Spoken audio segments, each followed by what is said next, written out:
నమస్తే, welcome to dot news. Pawan పోటీ చేసేది పిఠాపురం నుంచా లేక భీమవరం నుంచా?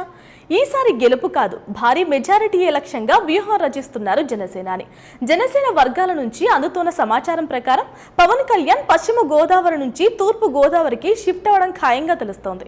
ఈసారి ఒకచోట నుంచి మాత్రమే పవన్ పోటీ చేయబోతున్నట్లు సమాచారం. పశ్చిమ గోదావరి జిల్లాలోని భీమవరం కంటే తూర్పు గోదావరి జిల్లాలోని పిఠాపురం వైపే ఎక్కువ మొగ్గు చూపుతున్నారట జనసేనాని.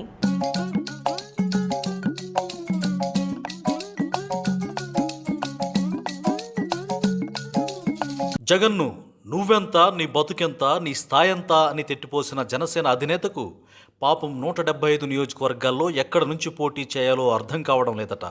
ఒకసారి భీమవరం, ఇంకోసారి పిఠాపురం, మరోసారి తిరుపతి. ఒక్కోసారి ఒక్కో సెంటర్ వైపు చూస్తున్నారు. ఎందుకంటే ఈసారి మాత్రం పక్కాగా గెలవాలని, కాకపోతే ఎక్కడ నిలబడితే గెలవచ్చో ఆయనకే తెలియదు. అందుకే తికమక మకతిక అంటూ తిక్క లెక్కలు వేస్తున్నారంటున్నారు జన సైనికులు.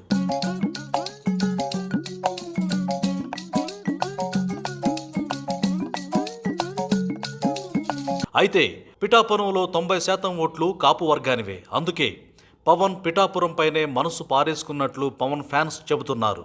ఈసారి గెలుపు కాదు, భారీ మెజారిటీయే లక్ష్యంగా వ్యూహం రచిస్తున్నారు జనసేన వర్గాల నుంచి అందుతోన్న సమాచారం ప్రకారం పవన్ కళ్యాణ్ పశ్చిమ గోదావరి నుంచి తూర్పు గోదావరికి షిఫ్ట్ అవ్వడం ఖాయంగా కనిపిస్తోంది.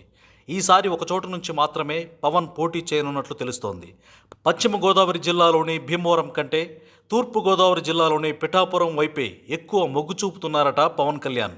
ఇప్పటికే పలుమార్లు సర్వే చేయించినట్లు జనసేన నేతలు చర్చించుకుంటున్నారు. పిఠాపురం నుంచి పవన్ పోటీ చేస్తే అది కాకినాడ ఎంపీ అభ్యర్థికి ప్లస్ అవుతుందని అంచనా వేస్తున్నారు.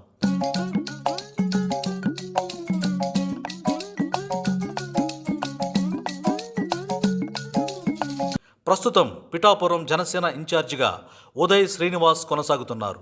పవన్ పోటీ చేస్తే టీడీపీ ఇన్ఛార్జిగా ఉన్న వర్మ సహకరిస్తారా అన్నది ఇప్పుడు ప్రశ్నార్థకంగా మారింది.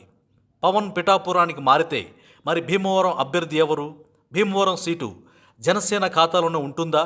ఉంటే ఎవరిని బరిలోకి దించుతారు అనే ప్రశ్నలపై ఆశావహుల్లో ఆందోళన కలిగిస్తోంది.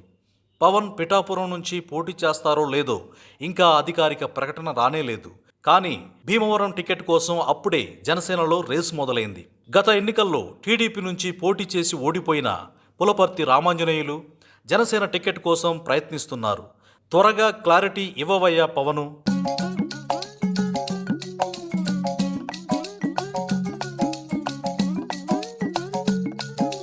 Please subscribe dot news.